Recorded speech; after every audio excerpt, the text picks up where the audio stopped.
want to throw this one to Sean because, my goodness, my guy Sean was a little upset today. So go ahead, Sean. Start us off, man. Well, I mean, obviously we knew Dawson Knox was going to make the team, but when you look at my friend told me this today because I called him complaining. We actually carry the least amount of tight ends out of almost every team in the NFL. Most teams carry 4 or 5 tight ends on their roster, and but what this tells me is that Dorsey plans to do a lot of double tight ends, and I don't know. It's just OJ Howard is such an athlete, and we all talked about it.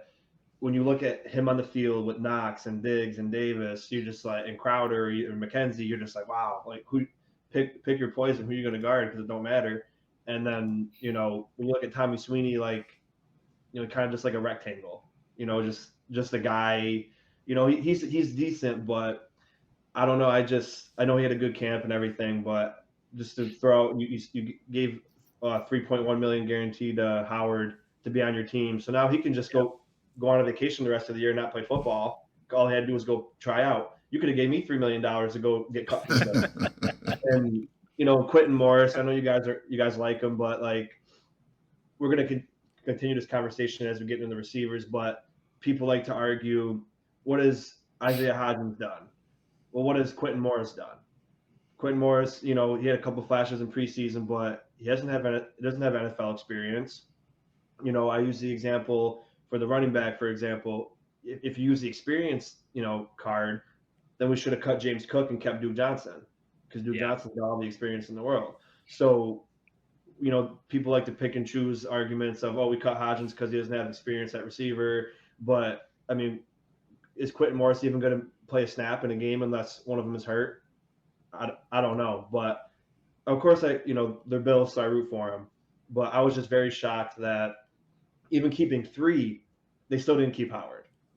And that's kind of strange to me. And again, we're not at the practices or anything like that, but I mean, Dawson Knox is a hell of a tight end, and Tommy Sweeney's got potential, and I guess you could say Morris got potential too.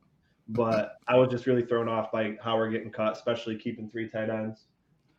I mean, I hear you. I mean, we got another one. He's kind of he plays multiple positions, but Reggie Gilliam, right? He can play tight end. And if they really want to go with 12 personnel, they could have put him out there. Which I think this is why they're keeping this many tight ends. I think it was Jake or James mentioned already.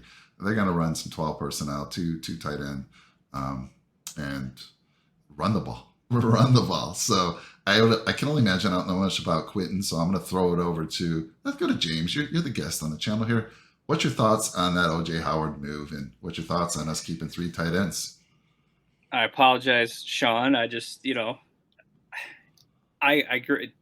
It's the idea of having all those receivers plus OJ Howard in like a red zone set, 2 tight end set in the red zone with Knox and Howard or something like that. It's appealing. It's just from the preseason games and little breakdowns I've seen here and there. It's just Howard just didn't have the same pop as he used to, and that's post-injury. It's a tough injury to come back from a tight end. I believe it was his Achilles injury. Yeah. It's just, the power that he used to have just didn't seem there. The pop, the blocks, he was, from what I was seeing, they constantly just get pushed back on blocks where he'd be lined up right next to Tommy Sweeney, and you could see the difference between somebody getting the pop and somebody getting popped. And that's the only real thing that really set them apart, I believe. And then the special teams aspect of it with Quintin Morris, I believe, got a few special team snaps where Howard got none.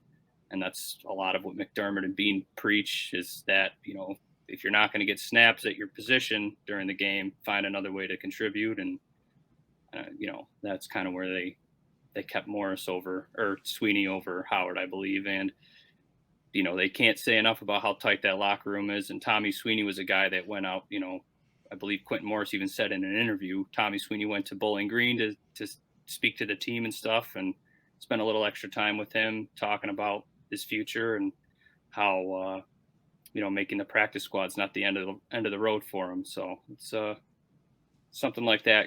A lot of factors that set him apart, and having the cap space to get rid of Howard and eat the cap is another nice addition. Yeah. No, I don't feel bad, James. Yes. You could disagree with me, and I 100% hear what you're saying. And like you said, Tommy Sweeney's not a bad player. It's just I know Howard had a terrible camp and a terrible preseason, but I just look at it as like you paid him $3 million. You could have at least gave him the opportunity because nobody's going to go pick up Quintin Morris.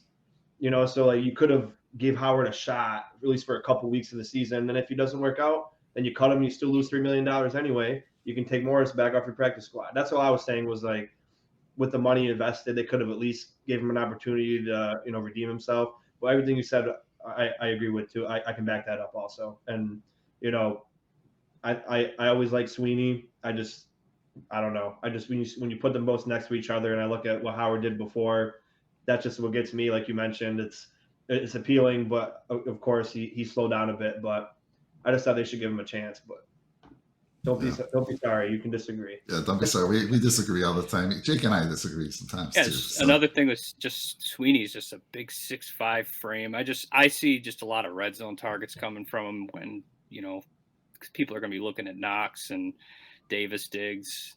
Sweeney's not going to be. He's going to do those block and release type routes, and 6'5", 240. He'll get a couple of 50-50 balls for you. Yeah, I agree. So let me throw it. I know Jake was big on OJ. I mean, that's all he was talking about. Super excited. So let me throw it to you, Jake. What's your thoughts on this? I was salivating over it, Mike. And then he changes his number to 8. And if you're wearing single digits in the league right now, you got to be a dog, man. You better be that guy. And unfortunately, he looks like he's really struggling coming off that Achilles injury, and he's not the same player clearly. And for the Bills to be okay with just eating $3.1 million, I mean, that really says a lot to me. Because I mean, if they thought there was even a chance, like, why would you not keep a guy like that? So they really must be pretty confident that he's just not going to be a fit for the team. I will say, Quintin Morris, man, he really did impress me. He was running with the ones a little bit too, actually, early on in the preseason. So that was really intriguing to me. And as you saw him getting even more time than O.J. Howard, and O.J. Howard playing in the fourth quarter of this past game, the writing was sort of on the wall, and I sort of got that gut feeling that it wasn't going to end well for him. And, there was a lot of talk of us releasing him and stuff. And then I sort of looked at the numbers, and I'm like, why would we do that? Because you're going to eat that much cap, and here we are. It actually happened, and, that really says a lot to me about the faith that they have in Quintin Morris. I mean, Quintin Morris wasn't even floated out there as like a potential cut and keeping 2 tight ends. Like, he's on the active roster, which is wild. I thought for sure he's maybe practice squad, a guy that you're going to still develop, but here we are, man. I'll tell you what, I got a lot of faith in that kid too. After watching him play, he's kind of reminded me a little, and I'm not saying he's even a shell of what he was, but you guys remember who Chris Cooley was. He played with the Washington R-Words back in the day. Very solid tight end, but more of like that H-back style, like 6'3", 247 around there. What is Quintin Morris is like 6'2", 243. So very similar in size, similar stature. They could play in the backfield a little bit. It's almost like having 2 Reggie Gilliams, but a guy that's even bigger and more athletic. I mean, he played receiver at Bowling Green. They converted him. He switched over to tight end, put on some size, and he offers you a lot of options. He's fast. I think he ran 4.5, something like that for his 40 too. So very similar in speed to OJ Howard. So essentially you're getting a younger guy, obviously not as experienced, doesn't really have the pedigree, but a guy that is a grinder. He's going to work hard. That's the type of culture they're building here. And how about Tommy Sweeney, man? We've been bagging on him. I said he wasn't going to make the team at all. Tommy Sweeney is essentially your glue guy. You go out on a Friday night, you want to go out with the boys. Tommy Sweeney is the guy calling everyone up, coordinating the plans, getting the boys together, having a good time. I freaking love it, man. Sometimes it pays to be a good guy. Also, not just a good guy, he did have a very strong boy, I'll tell you what, he just keeps defeating and going against the odds and somehow making the team. And you know what? What's really cool is I feel like now he's healthy. He had the heart issue. He got COVID. He had the heart issue after that. And what was it, myocarditis? Yeah. So I know he had some lingering issues. There was even rumors he was going to retire from football altogether. But here he is making the active roster. And I do think, 6'5", 260. I mean, that's a nice frame. A guy you can throw to. We're going to run a lot of 12 personnel this year. And it's nice to have the option to either put Tommy Sweeney or Quintin Morris in, or you run a heavy package, you put all 3 in. I mean, that's a fun thing to think about too. I know in the beginning of camp, and I know I'm just going to keep going on and on. This is my last point, I promise. At the beginning of camp, they were running a formation, and I heard it was 2 tight ends. It was O.J. Howard and Dawson Knox. They were both in the slot. And then I think they had James Cook and Gabe Davis They were both on the outside, and then there was another guy too on the outside. Not coming to mind, but anyways, then they kind of did a bunch formation, then they split out wide, and it's just like they give you the ability to do that, and that's so fun, man. Like that's just, I get it. Like OJ was going to be a great weapon, but I think Quintin Morris also kind of gives you a little bit of that too. So, yeah, I think we'll be just fine. And yeah, again, look for Tommy Sweeney to get some red zone targets, and Dawson Knox, he's going to be a top 5 fantasy tight end this year. So can't say enough about him either. He's got a lot of motivation now. He's going to dedicate the season to Luke Knox, and we'll be just fine. Don't you worry. Yeah, I like what you alluded to there with the three, the heavy package, heavy set, all three of them in there, and then like a goal line package with Reggie Gilliam was the other guy. I'm sorry, Reggie Gilliam was the other guy. So yeah. Very heavy package right there. Gilliam's very good at blocking. So yeah. So I've been biting my tongue. Obviously, if you've listened to any of our shows, you all know I'm a Tommy Sweeney fan. I've been a fan of his. I was a fan of his last year. He didn't get a lot of play time. But the guy, when he's in, if you throw the ball to the guy, he'll make a play for you. And I have to think that the reason why OJ's gone, not only, I saw a great post on social media. They said, Bills want no OJs on their team anymore. So let's get rid of all the OJs. Which makes sense, right? But I have to believe they're just these guys right here that we see are going to be in that 12 personnel. They're better blockers than OJ, and that's how they won it. And again, I have no fear of any of these guys filling in for Dawson if he happens to miss. Seems Dawson has some injury problems. He seems to miss a game or two a year, but they're not Dawson Knox, but in a pinch, again, we'll just go to that run game more if we have to, and that's where I think they won it on their blocking skills, and like James mentioned, I think too, special teams as well, special teams contributions. So good stuff. I mean, I wasn't surprised. Obviously OJ Howard, he was a first round 19th overall pick. I forget when, back in 2013, or was it later than that? Anyone remember that year? 2018, maybe 2017. 2017. No, he wasn't top 10, but he was a first rounder. It was 19th. Yeah, pretty sure it was 19th overall. But athletic. I don't know. And like you said, it was mostly that injury a couple years ago that I think is just really, he just hasn't recovered. Not to say he won't. Maybe this isn't the year. Who knows? We'll see some team pick him up, and we'll be like, damn it, why did we let that guy go? But I wanted the Bills to draft him then too, which is really funny. And then we got a chance to sign the guy, so I was so excited about it, and just didn't turn out, Mike. Everything I read said he was slow out of his cuts. So he just, again, it was probably because of that injury. So he's slow out of his cuts. And I have to believe the run blocking wasn't there as well. And, I read that Tampa Bay a couple of years ago, even before his injury, they weren't super happy with him as well. So I don't know what's been going on there, but you can see he's been declining, of course, with that injury. That was it. Yeah. So I'm actually okay with this. Any other thoughts anyone wants to throw out there on the tight ends before we move on?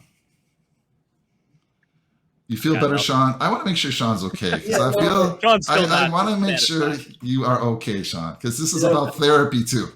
It's not that I didn't feel okay. Like I said, I liked Sweeney last year too, and I think he's going to be fine. It's just, I don't like the feeling of a guy like that walking out the door, because just like how my man Cody Ford is going to go start at the Cardinals and then want a playoff run and possibly make it to the Super Bowl.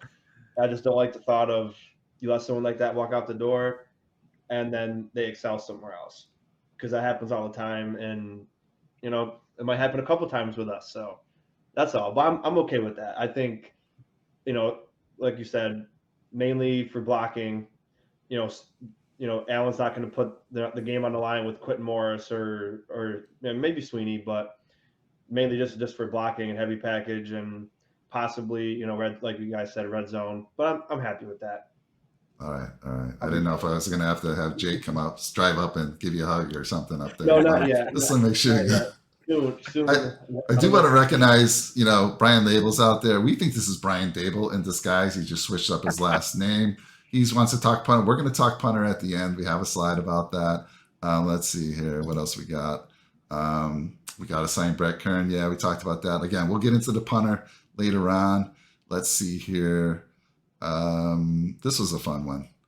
And I saw who's the guy who announced Terrell Bernard? I forget. Kyle Brandt. Kyle Brandt. Kyle Brandt. Brandt, right? Okay. So I caught Kyle Brandt's rant about this. He's like, 13th? Are you serious? Like, not even 6th, 5th? You're 13. You mean to tell me you found 12 other people better than Josh Allen? Are you freaking kidding me? He went off. You got to go check it out. That was funny. It was a great, it was funny. Sometimes So those you guys. you might as well Go ahead, put him on the top 1,300 then. If Exactly. That's what he says. Like, if you're going to go 13, just take him outside the top 100, whatever. But that Right. absolutely ridiculous. I didn't see who they put ahead of him. I'm sure I can guess a few of them, but 13th? Are you freaking kidding me? Come on. Crime. It's a crime. James, what were you going to say? Sorry. No, I was just gonna say sometimes those guys in the media they latch onto the Bills for a season maybe and they disappear. But Kyle Brandt, he hits it on the head every single time he talks and represents the Bills. He doesn't miss. Great, And man. he seems Bills He's a real Mafia one. through and through, and that's just so cool to see.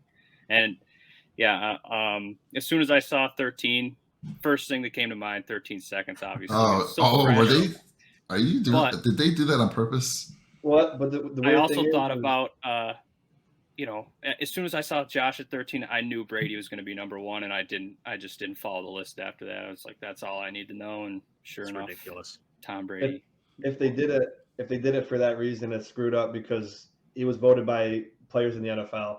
So if they all put him at 13 just to be an ass, that's kind of They said they do the voting halfway through the season too, like around the time Pro Bowl voting's done. That's when they collect those votes. That seems. It's insane, man. Yeah, I don't understand that. And What Pat do they Mahomes think was about what, post 8? playoffs? Yeah. Mahomes. Who were the top 5? Anyone know off the top of their head? Who were the Aaron top Donald, Tom Brady, Aaron Donald, Right. Cooper Kupp. Aaron Rodgers was in there too, I think. Yeah. Rodgers, Cooper Kupp, Kupp and was 4. who was it? Was it Ramsey was 9. 5 was Jonathan Taylor. 5? Ramsey was Yeah. ahead of Josh Allen. Ramsey All was right. 9. Yeah. That's a joke. That is an Yeah, absolute it's joke. insane. Funny stuff. And no Trey Jalen White in the Ramsey, top who- 100. I know he was No. injured, but how is he not in the top 100? That makes zero Nick Bo- sense to me. Nick Bosa was 25 or 25 or 28 or something. Right. You can't And use he the didn't play- injury he didn't play excuse. one snap. Yeah.